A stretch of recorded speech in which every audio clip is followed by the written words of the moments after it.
Hi, this is Sharon's Storyteller Poetry Reading Group, and this is the first of the Love Stories group. We have three featured readers, Rachel Iken, Barbara Crooker, and John Hicks, and that will be followed by an open mic. Today is September 29th, 2024. I would like to introduce Rachel first. Rachel Iken is a 2016-2018 Pushcart nominee, 2018 Independent Book Award winner, 2024 winner, second place in the Northwind Writing Awards, author artist of 13 books. Her cats are unimpressed by this, but in spite of the cats, her newest book, Broken Spoons, has recently come out, published by Raw Earth Inc. And Rachel, after you read, if you want to put that information about where we can find your book in the chat, that would be great. I'll get off now, and Rachel, you unmute yourself and go ahead and begin to read. Okay, well, I'm very happy to be here and not in the hospital. It was a long morning. So I thought I would talk a little bit about what my book that I'm reading from, Eating the Sun, is about. When Sharon posted the issue, Love Doesn't Die But Lives Forever, she wrote about my husband and I met in May of 1982. I was a college student and he was a surgeon, and he ended up taking out the lowest lobe of my right lung. That was how we met. It was a random list of doctors' names. You have to have the surgery. Who should you pick? I picked him. And then 6 months later, we started dating. He was 30 years older than me. He was coming out of a very unhappy marriage. And nonetheless, we just connected. He was the first person of family to me who said, quit those stupid jobs and just be a poet. He loved poetry. And when he became ill toward the end of his life, he said to me, before I die, please publish a book. And so I really worked hard to get my first book with Foothills Publishing out, which was called Slideshow in the Woods. And I don't know if he actually knew, but it was in time. So that's the best I could do. So this book is from Claire Songbirds Publishing. It's called Eating the Sun. The cover art is mine. And it has a narrative through the 4 seasons of our relationship. And at the end of each section, winter, spring, summer, fall, it has poems to do with the season as well as recipes, because a great thing that we used to love to do together was garden and then cook things that we had raised. And so we made up recipes. So I'm going to read the poems in the order they are in the book. This one is called Waiting, and it's from the late, it's Before Spring is the title of the section. When I began the long slide down winter's trough into darkness, when all the light went out, chill seeped into the bones of my soul. I forgot. Spring sunlight pouring through my east window in a solid yellow rush, inexorable as spilling paint.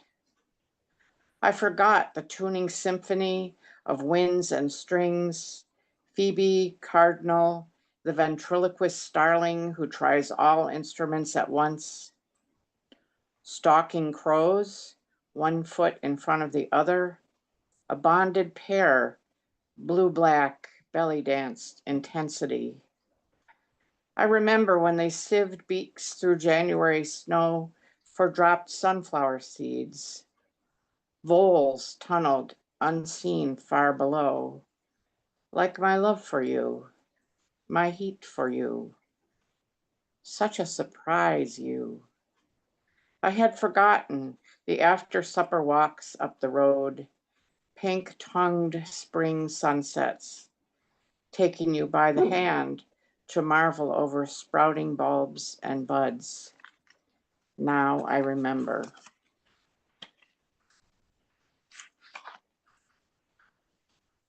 So we started out, while he was still practicing in a house in Syracuse, and then we moved to a tiny little town east of there called Erieville, and we halfway up a mountain.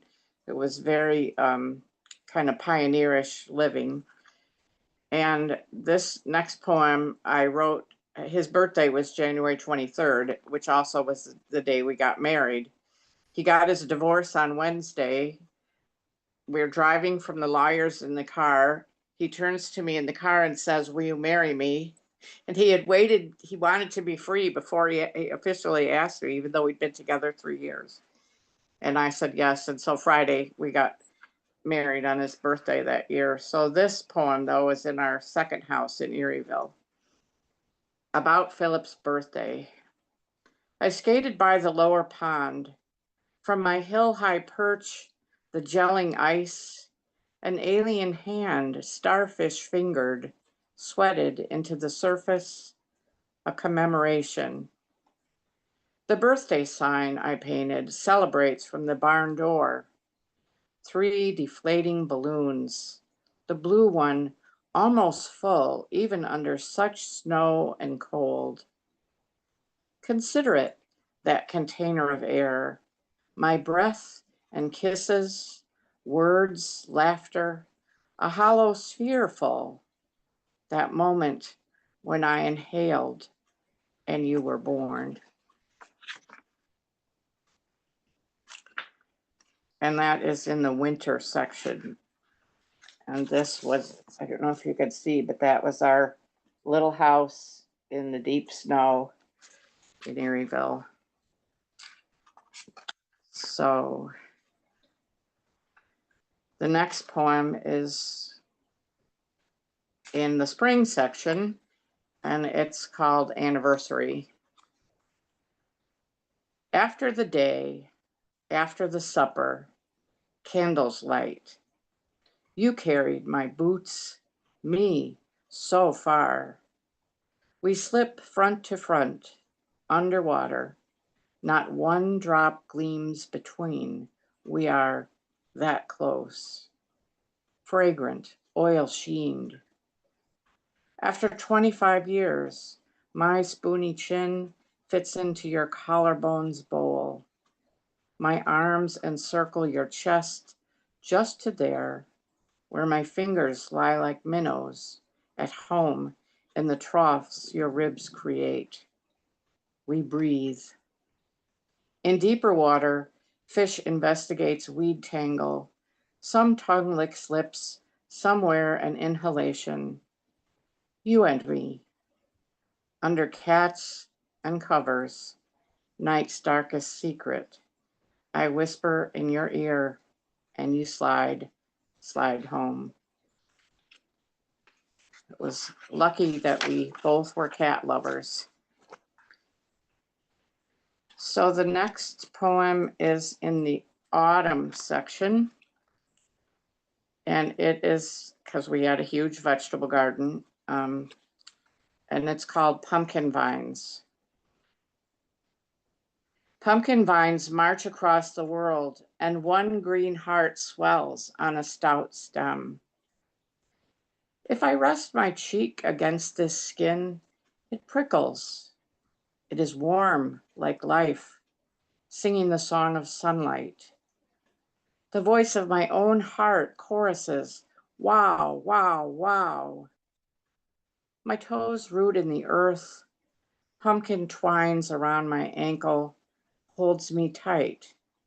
I go down singing, beating, 2 bodies, 1 heart. My wedding ring had engraved on it 2 bodies, 1 heart. And so that is where that line came from. And then Philip got cancer and heart disease and had a really difficult journey with all of his illnesses. And this is in the winter section. And then I had my own health issues that were pretty bad, and I couldn't sleep. I had a lot of neurologic problems. So the only time I could fall asleep was when he was rubbing my feet. And bless his heart, it didn't matter how many nights in a row, what ungodly hour, he always rubbed my feet so I would sleep while he was doing it. This is called invocation. Low pink light, scarf draped lamp, you sigh, push sheet, blanket aside, 3 a.m. You collect my legs fret, ankles, feet on your lap. One strong thumb circles the ball of my left foot on the heart line. Sure enough, wild flounder starts to slow. Your other palm cups my heel, a morsel, delicacy, or a baby's head. Fingers stroke my arch. Your music lulls confused timpani. Close your eyes. Once you held my heart in your hand. Once you told me my heart beats for both when yours fluttered, a captive bird crazed to escape. We owned each other. Quiet voice, 5 a.m. I sleep. I dream you are alive. He did, when he did remove the right lowest lobe of my lung, the back of his hand rested against my beating heart. And when he told me that, whenever he told me later, I said, well, then I never had a chance because you cheated. You touched my heart. And that's how we got together. I think only a poet would find that, romantic. But I always say that his name is signed on my right ribs. He used to say that too. So the last poem is, and I have a picture of him in here that I thought you might like to see a picture of him. Well, here is a picture of us when we were newly moved to our Syracuse house. And you could see by the way we were looking at each other, we were completely besotted. I said to my mother once we were talking about love and marriage, and I said, I only want the fireworks. I only want the whole enchilada. I do not want any other settling or, calm, whatever. And it may not have lasted, 50 years, but I got the fireworks. So this poem I wrote in this house where I live now. And this is the first and only house that I've ever owned and bought by myself. And it does make me sad. I wish my husband could see that I'm okay here. He would be really glad. And I was going to show you his picture, but here is a portrait I did of him, collage. So and here he is. Here's Philip. He was so handsome. So this section that this poem is in is called Love Endures. And that's a truth, someone you love dies. The love does not die because one of the bodies is gone. So grief endures, but love lives. And that's the truth. So I have a place I can ride my bicycle here. It's different from where we used to ride.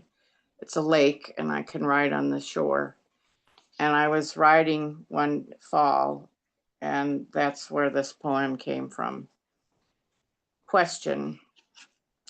The cats wake me before the sun. I slip back towards sleep, listening to them up and down the stairs. One dog jumps off our bed to join them. It is still dark, just before 6 a.m. Your back against mine, a warm length, solid and familiar. Expected, I think. I'm not getting up. You can feed the cats, let the dogs out. I float closer to sleep's surface, break through, about to tell you that, and then open my eyes. The cats rocket off walls. You are not here. Every day, chores finished, we'd ride bikes on the canal, separate paths, but keep in touch, walkie-talkies.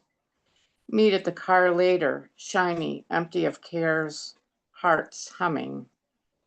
We'd drive to a corner cafe for coffee, savor autumn sun, muscle fatigue, each other, after it all. Once 3 heart attacks and cancer brittled your bones. You cried at breakfast, telling me you dreamt you were able to ride your bike again. Your tears dripped into oatmeal. I keep trying to write about it. You've been gone 8 years. So much has happened.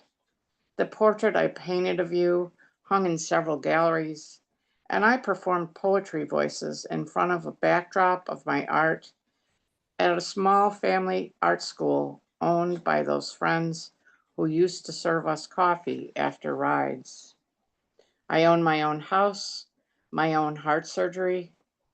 Somehow I found my way back onto my bicycle seat, pedaling by a lake that clucks and chuckles. On my drive home, I pass a Dunkin'. Sometimes I pull in for a drive-through double espresso, our drink of choice. Did you ride with me today, back around a curve of poplars, just out of sight? No dream, real as the sweating blush of shagbark maple leaves, the pink spread of ivy that carpets the woods opposite the lake. Do you?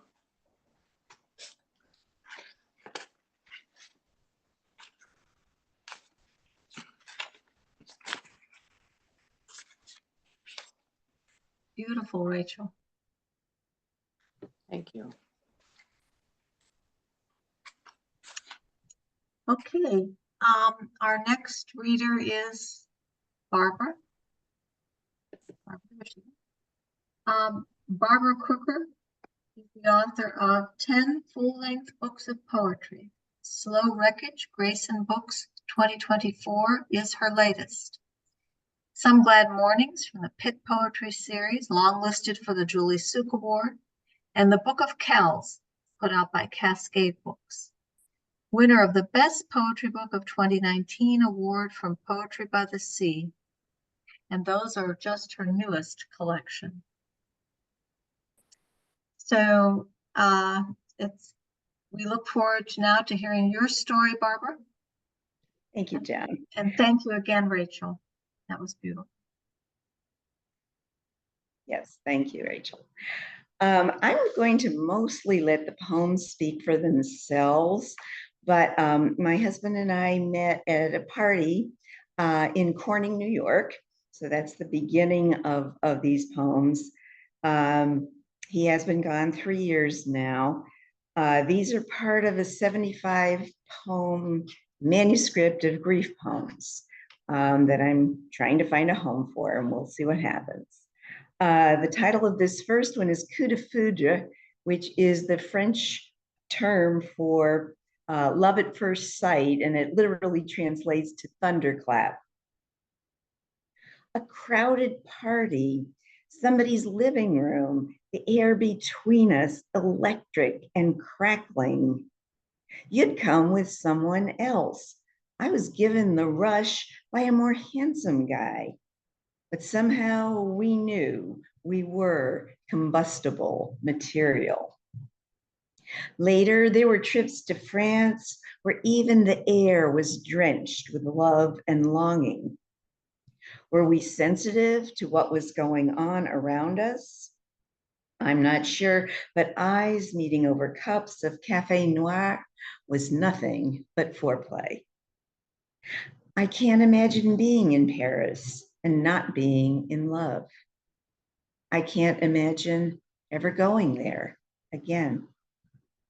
You were the paddle in the stern, steering the canoe, a glass of cold water in August's blast furnace, a swirl of red wine in front of the fire, lilacs in spring, the drunken air. And now, dregs, ashes, absence, the leftover sparks, cinders that singe the edges of my hair. And we felt, though, despite the end, which was horrible, that we were lucky. His last job, which lasted 20 years, was with a French company, so we got to go over there at least once a year.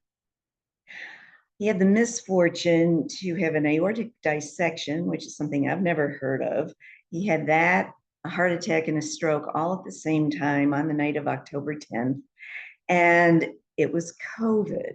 So I wasn't allowed to see him or be with him in the 3 hospitals, 5 rehabs, the 6-month odyssey. So this poem describes some of that.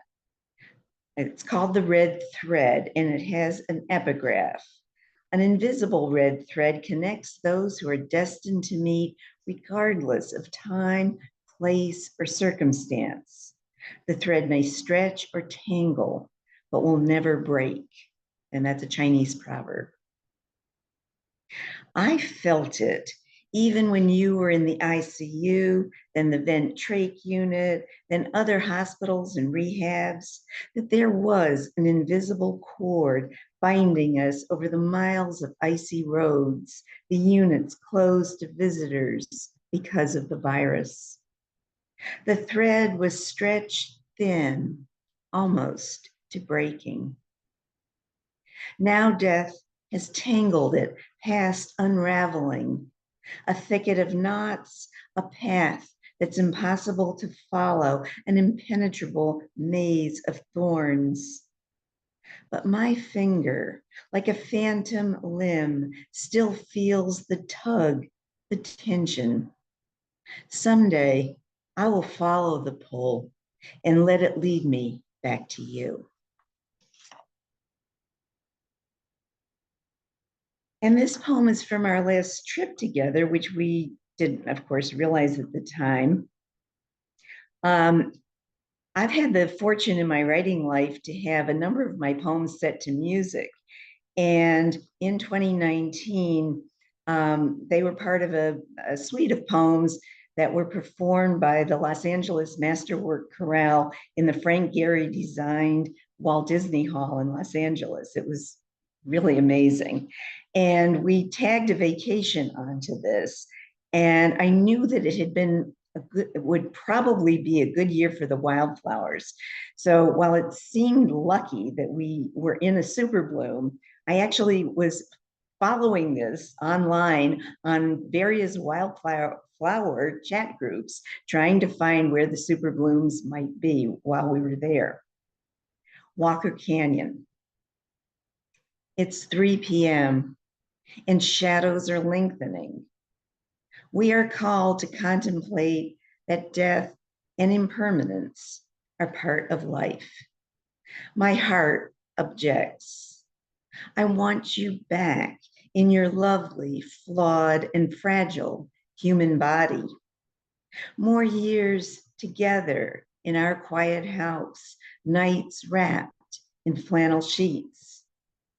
Once we were in California when the bare hills exploded in poppies, a rippling ocean of orange. Behind them, a theatrical blue sky untroubled by clouds. Painted lady butterflies floated across the trail as if magnetized, blown by the breeze in little flurries. I wanted time to stop there People were picnicking in the blossoms, setting up easels, clicking their cameras.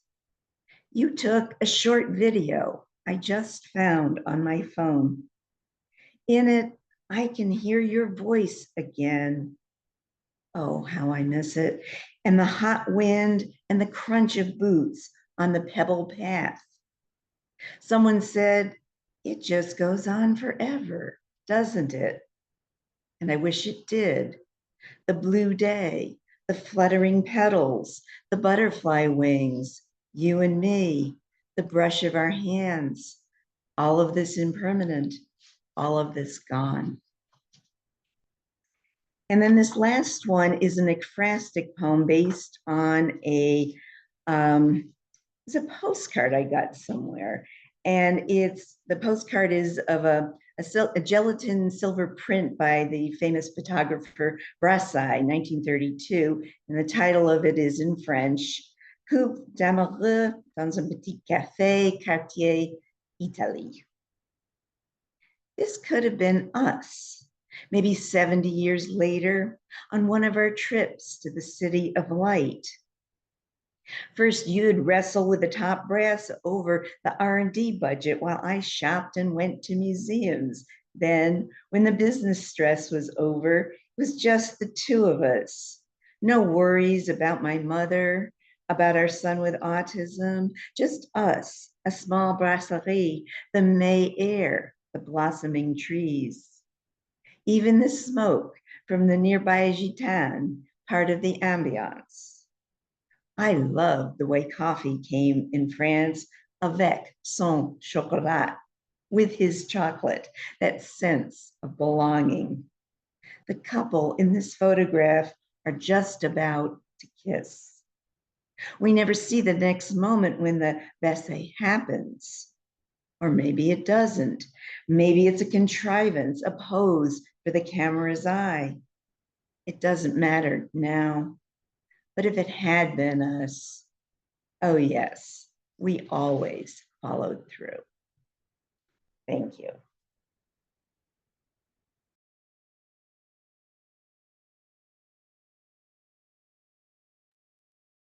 Another brilliant reading. Thank you, Barbara. And John, you're up. John Hicks is a New Mexico poet working on his first book. His poetry has been published by Valparaiso Poetry Review, I-70 Review, Poetica, Blue Nib, Verse Virtual, and others. He writes in the thin mountain air of the Southern Rockies. Intoxicating. Unmute, please, John, and favor us with some poems. Funny, I muted, unmuted, and muted again. All right. Sharon and Joan, thank you so much for organizing this, putting it together. And yes, it's my first book that I'm working on, and I feel wonderful to be in such company as you guys. So these poems I have here are from the first manuscript. And in 1971, I was stationed in Bangkok as a young lieutenant, and I missed my girlfriend back in the States. And this is about that. There are some Thai words scattered through here, but I think that they're self-explanatory. First poem is Letter. Two women wearing rice field hats watch me from behind twin pyramids of garlic and onion piled waist high above swatch cloths on the ground. I'm wandering through light and shadow of irregular colored tarps, the roof of Bangkok's weekend market, wondering at sawhorse vendor tables, some piled with exotic fruit or ginger root or vegetables, and burlap bags that overflow whole clove, allspice, and black pepper. Both sellers and their shoppers turn and briefly pause their bargaining to watch this farang looking around, someone they've never seen before. In Thai, I ask the names of fruits. My use of tone surprises them, but I don't know the dialect that pyramid ladies speak. So others translate what they ask and my response about the poncho I bought for upcoming rainy season. Smiles and nods, all understand. Nearby, someone's selling chilies. The large ones are grouped in threes. The news are piled on saucers for the simple balance scale. Ahead, steam drifts a vent of sunlight. A wok nests on a brazier. A gray-haired woman fans the coals to make it bubble, beckons me, and ladles out a red sauce sample, a bit of meat, a kaffir leaf, onto an enameled plate of rice. Her smile crinkles above the dish, and like any grandmother, nods that I should try it. People smile, wait to see what this American thinks of their food. As I extend my hand for it, I think of you at home, you with your now free weekends. We could share this.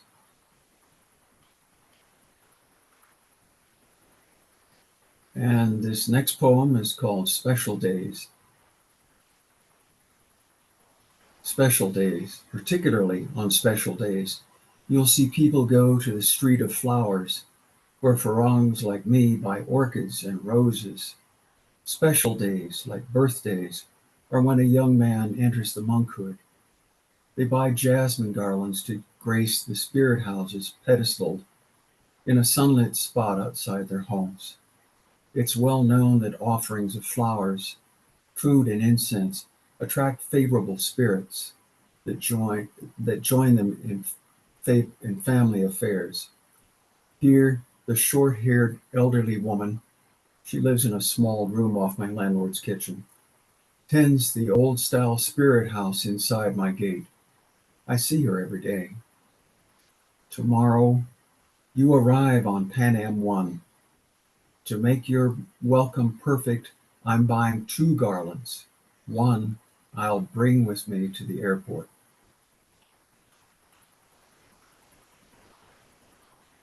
This next poem is a sestina, which will explain why some of these words seem to repeat. And there's one Thai word in here that needs explanation. The word is boat, B-O-D-T. It's not nautical. It means a public space in a temple. Boat. Do you know why I brought you to this place? It's your first week in Bangkok. We go to Wat Po Monastery to hear the chant of evening prayers. With shaved heads repeating words in ancient Pali, monks in saffron robes sit in lotus position on a platform along the room's far side. They live at the Wat, not with their families.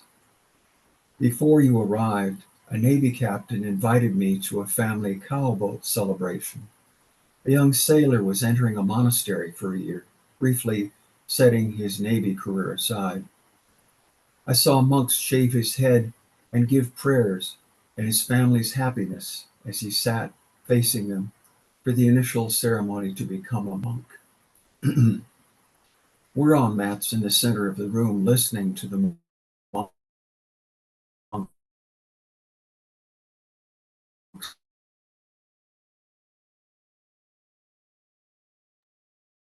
John, your screen froze. Can you hear me? Now I can. Do you want to go ahead and start that poem over again? Oh dear. Okay. Don't worry about it. Did you hear my explanation of the word boat? Yes, we heard that. Oh, good. Do you know why I brought you to this place? It's your first week in Bangkok. We go to Wat Po Monastery to hear the chant of evening prayers. With shaved heads, repeating words in ancient Pali, monks in saffron robes sit in lotus position on a platform along the room's far side.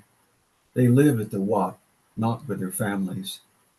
Before you arrived, a Navy captain invited me to a family cowboat celebration. A young sailor was entering a monastery for a year, briefly setting his Navy career aside. I saw monks shave his head and give prayers, and his family's happiness as he sat facing them for the initial ceremony to become a monk. We're on mats in the center of the room, listening to the monks who by their ordination have brought honor to their families. Legs to the side, you sit next to me on the floor of this public room, a boat. I try to look comfortable, cross-legged, as we sit listening to the chants, and to distract myself, I point to the Ramakian murals beside you. September sunlight slips through windows along the room's far right, illuminating the Buddha statues in front of the monks. An elder with wire-rimmed glasses leads the chanting. Near us, middle-aged women, members of a family, have come to visit at the monastery. A nun dressed neck to foot in a white robe sits among them. Seeing a Farang couple seated nearby, she offers us tea from the pot beside her. You wouldn't see tea in cups in our sanctuary. Her close-cropped hair is unlike the shaved heads of the monks. This generosity to foreigners is a lesson noticed by her family. We smile our thanks. A small bell ends the chant. A few words from the elder, and they begin a new one. In the circle of women, the nun shifts her seat to direct attention of her family across the room to the monk's side. Their tone level rises briefly as they chant, a slight lift in the focused life of this temple. You left home and family to be here. Now, sitting beside me in this boat, listening to the monks' chants, is it obvious I'm trying to make this fascinating? Tonight, I will ask you to make this life with me.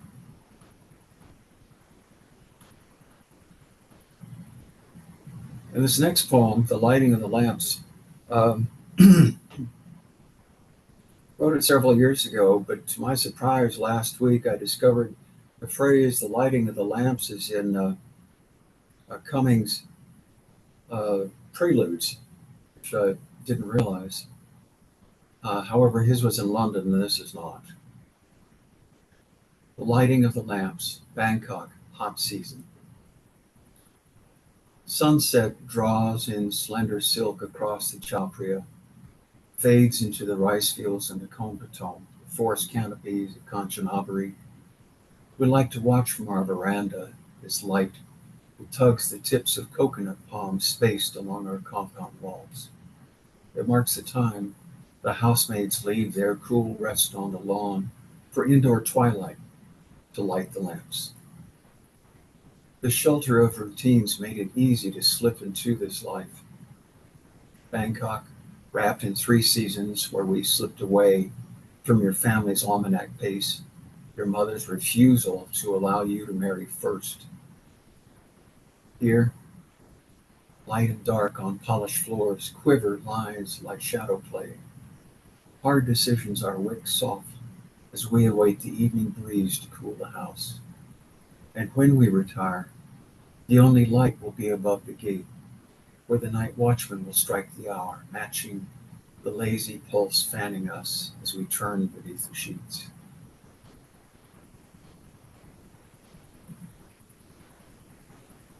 And this last one, immersion, I think doesn't need any explanation.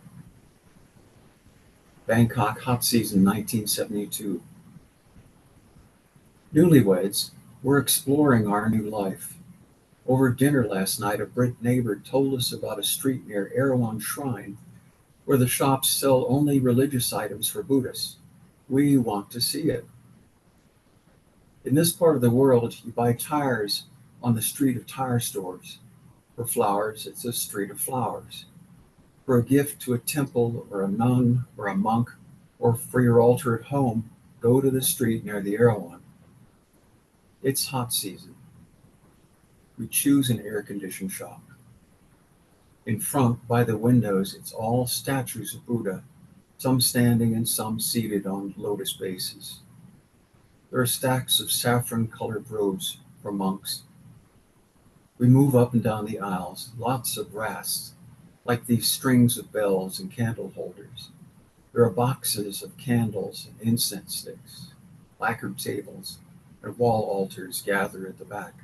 A cluster of embroidered ceremonial fans, each upright in its teak stand.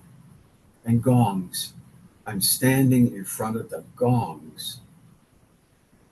We heard one at Wat Po in cool season when we went to hear the monks chant evening prayers. Only heard it once, struck softly, an intimate sound that faded after it got our attention. The clerk in white shirt and black pants, attending with an usher's reserve, holds out a small striker to test the gongs. I settle on one with a sound I like. It's bronze and heavy, painted black, a lotus design etched on the front. He writes the order on his pad in Chinese characters, then carries it to the sales counter. The young assistant in black skirt and white blouse cuts paper from the roll using small scissors, like ones I remember from grammar school. He lays the gong face down for her to wrap and tie up with string. It's like an old-fashioned department store. We removed our shoes at the temple door and sat cross-legged on woven mats on the floor of the main chamber. Late day sun peering through tall windows took its own nap. I thought of the sanctuary of my church at home. Joining a new world, you compare each day's experiences to what you know. We are deliciously lost. Thank you.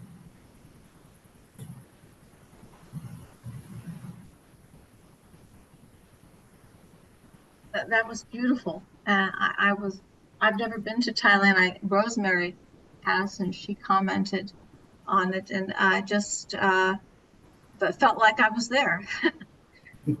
So you're not only poetry was beautiful, but the descriptions too. You took us right to the place. I saw Megan smiling at the family memories there. So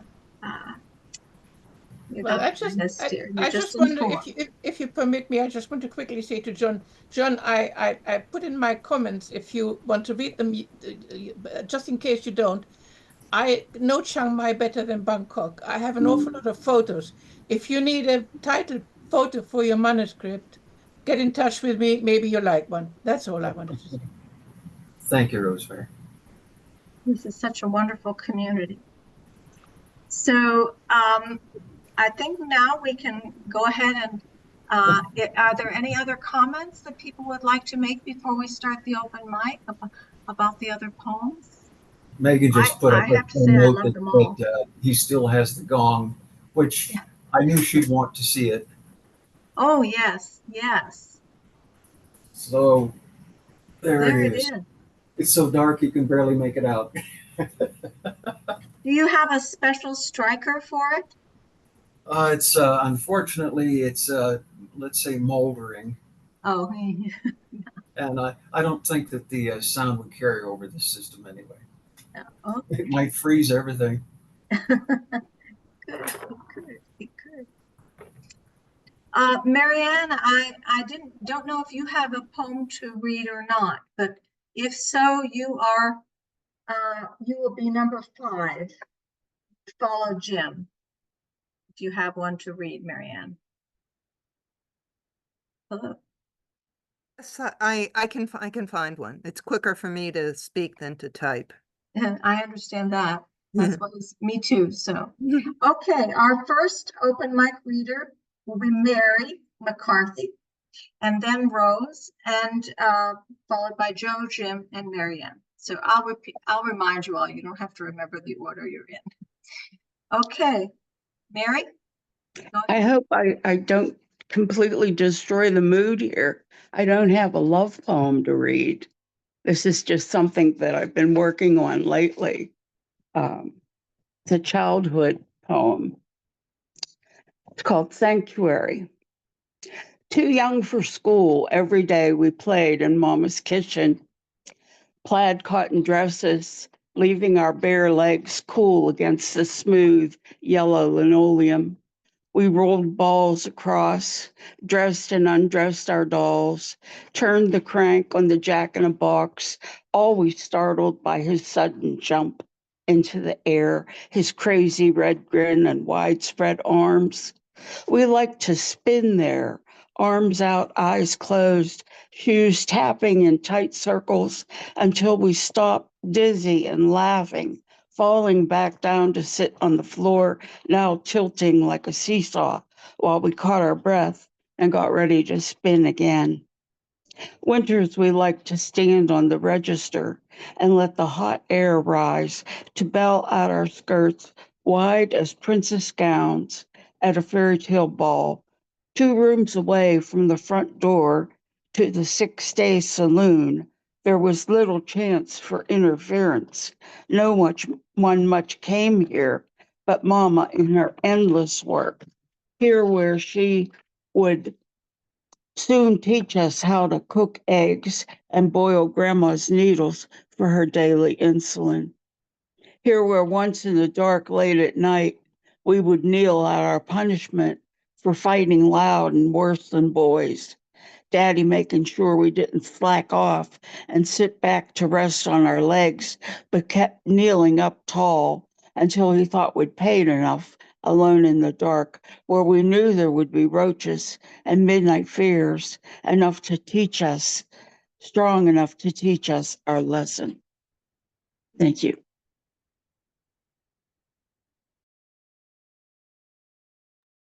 Powerful. Okay, the Baby. second spot I can still remember. So if you had me on number 5, I probably wouldn't have. This poem, I think, counts as a love poem of a kind. My first, the husband I have now is Peruvian, and my first one was a Greek. I do pick them. And I very often thought after the initial, when my first marriage went pear-shaped, that basically there's always a 50-50 deal. It's never just one person's fault. We all contribute when the whole thing goes south, I thought. And I wrote this poem about it, which was first published in One Art. September. Years wrapped into a handkerchief of forgetting. Lover, husband, friend, father of my children. An enigma I forged by your father and those who came before you. I looked at you in the embers of our promises, misread needs you didn't understand, mislabeled instances of extreme sadness. How could I not recognize gentleness when you reached out, time and again, shy as a mimosa?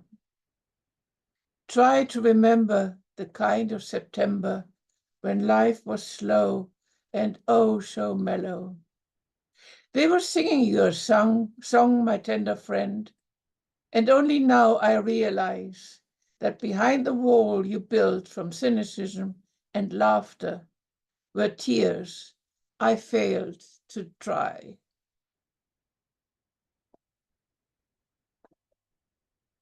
Thank you. That was beautiful, Rose. You should make sure you read the comments that came up there. It's a beautiful. Okay, Joe, you're up next. Where are you, Joe? There you are. Here I am. I'm just trying to choose between 2 different love poems. I think I'll do this one. Very new, based on recent events. It's called Instructions for a Sunday Afternoon, a love poem. First, undress. Put on your worst clothes, plus headlamp, gloves, dust mask. Enter crawl space. Think not of Hades. Slither on belly over rat shit. Position bucket under clean out. curse plumber for poor design. With wrench, unscrew clean out plug. One more turn and see explosion of black goo, overshoot bucket, spraying crawl space, face, eyeglasses, worst clothes, mask. Ignore smell. Feed metal snake into clean out hole. Lying on side, turn snake awkwardly. Ignore phallic thoughts.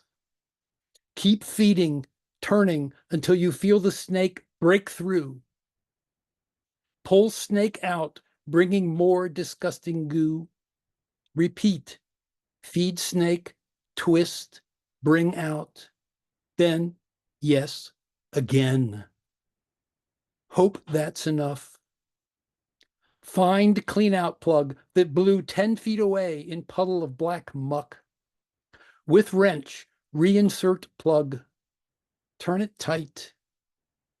Slither out, dragging wrench, bucket, snake. In driveway, blast snake with hose water. Blast self. Remove clothes before entering house. Take hot shower. Scrub. Soap generously. See water swirl around drain, then disappear. After shower, get dressed. Or not. Tell your love it's fixed. That's it.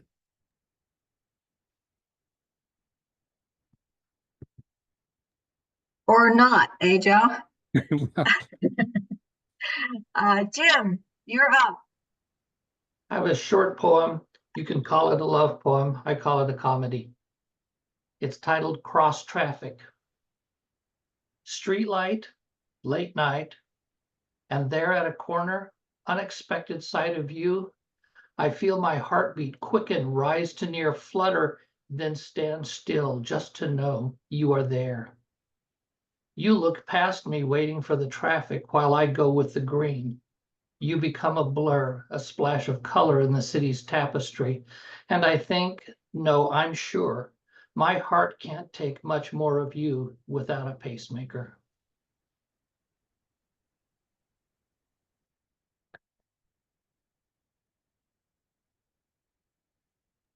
Concise. Marianne? Yes, here I am, and I'm going to read from my not so new book, Why We Never Visited the Elms, which Jim wrote a blurb for. And I am going to read a love poem about when Ethan and I were first married. It's called Travels with the Gray Ghost. Very romantic for us. In Lafayette, West Lafayette, Lafayette, Indiana. Travels with the Gray Ghost. Back then we drove everywhere, even to Burrito Loco, the place on top of the hill we thought of as steep in our flat state of Indiana. Shifting gears on the incline, you drove the Gray Ghost up the shadowy street, space between elsewhere's blotches of bright lights, the mall and chain restaurants, plants strung out on the south side of town, campus to the west, students wedged into Harry's. Its sound system blasted, Nellie's Hot in Here All Spring. Burrito Loco's jukebox was silent, maybe repossessed, maybe sold. I don't recall other customers as we talked over the grill's sizzle. Ghosts, even at this restaurant, dark men must have sat near us. I didn't know their language. You might have tried out your Spanish, the way you did at Mexico Lindo, a restaurant bathed in bright light. But I remember Burrito Loco, our steak burritos, their beans and avocados as dark and soft as the night we clung to. By fall, we too would be gone, the Gray Ghost still parked on a pitch black street, still haunting this town. Thank you.